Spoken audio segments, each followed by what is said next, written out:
భగవద్గీత పంచమహాయజ్ఞాలు.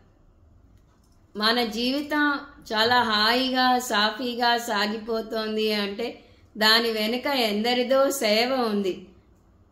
సాక్షాత్తు భగవంతుని కృప ఉంది. తోటి మనుషులు, వృక్ష సంపద ఇవన్నీ కూడా మనకి తోడ్పడతాయి. అందువల్లనే శాస్త్రం మనని పంచమహాయజ్ఞాలు చేయమని ఆదేశిస్తుంది. అవి దైవయజ్ఞం, ఋషి యజ్ఞం, పితృయజ్ఞం, మనుష్య యజ్ఞం, భూతయజ్ఞం. ఇవన్నీ చేయాలంటే ఒక్క భగవద్గీత పారాయణ చేస్తేనే చాలు అంటారు స్వామీజీ. సాక్షాత్తు వ్యాస మహర్షి మనకి భగవద్గీతను అందించారు. దాన్ని మన స్వామీజీ ఒక క్లాస్ రూమ్ టీచింగ్ లాగా మనకి బాగా అర్థమయ్యేలాగా బోధిస్తున్నారు.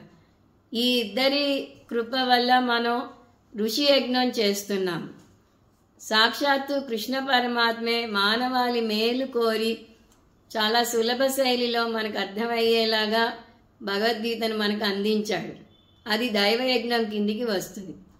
అర్జునుడు అందరిలోకి శ్రేష్ఠుడు. అతను అడిగాడు భగవద్గీతను బోధించమని.